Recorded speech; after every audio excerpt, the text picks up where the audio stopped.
convincing enough tale to make believers out of non-Christians and Christians alike. We were afraid that on Christmas Day, God would come near, as he always does and always is, and we would miss it yet again. So we decided to try an experiment. What if, instead of acting like bystanders to the Nativity, we led our congregations into the Nativity story as participants? We didn't know what to expect, but we knew we needed to reclaim the story of Christmas, the foundational narrative of the church, as we strove to see the birth of Christ from inside the stable instead of inside the mall. Our holiday practices began to change. If it doesn't take money to love, a recalculation is needed. If love is to be the driving force of our gift giving, then money cannot be. Our dominating culture of consumerism can and must be rejected. When we refuse to equate money with love, we become free to leave the shallow story of cultural Christmas and enter the deep, life-giving waters of the Incarnation, free to give without comparison, receive with gratitude, and worship with abandon. Children understand the creative joy of making gifts, the excitement of giving themselves away. Watching our own children and receiving their love, we remembered that we didn't need a price tag to quantify our love. Spending less freed us to give more. We replaced material presents with the gift of presence. We learned to give our time, our talents, our love, and ourselves to one another.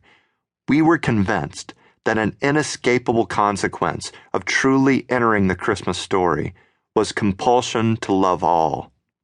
We were reminded that Jesus' teaching, that whenever we see a brother or sister hungry or cold, whatever we do to the least of these, so we do to him. To love Jesus, we needed to love and serve the outcast, poor, and ignored among us.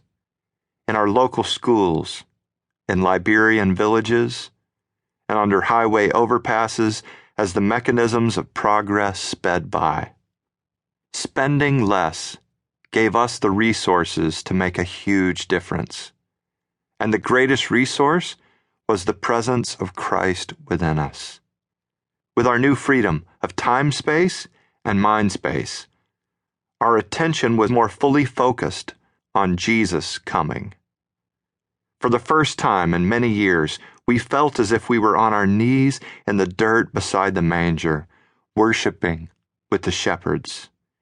Jesus was being experienced among us in living, transforming, beautiful, and fresh ways. And the stories of changed lives multiplied greater than we could ever imagine. Nothing seemed impossible for God. And it didn't stop at Christmas. Dreaming bigger dreams. When we considered that the coming of Christ was good news for all people, we began to realize that meant everyone. Not just our friends and neighbors, but everyone. All people, for all time. So we began to think of how this announcement could show up in tangible ways all over the world. One of our friends began to be burdened about the world water crisis. The water crisis around the world is staggering. Hundreds of children die simply because they don't have access to clean drinking water. It makes our mouths drop and our stomachs turn when we realize that the amount of money we spend on Christmas in America is close to 45 times the amount of money it would take to supply the entire world with clean water. What if some of the money we spent at Christmas was used to dig wells for poor or remote communities in which people die regularly from the lack of clean water? So partnering with Living Water International, we used the money we saved from worshiping more and spending less to build many wells. We will never forget receiving the email telling us that the water crisis in Mount Barkley, Liberia was solved. Children splashing the fresh water and praising God simply because people on the other side of the world began to be more faithful to the message.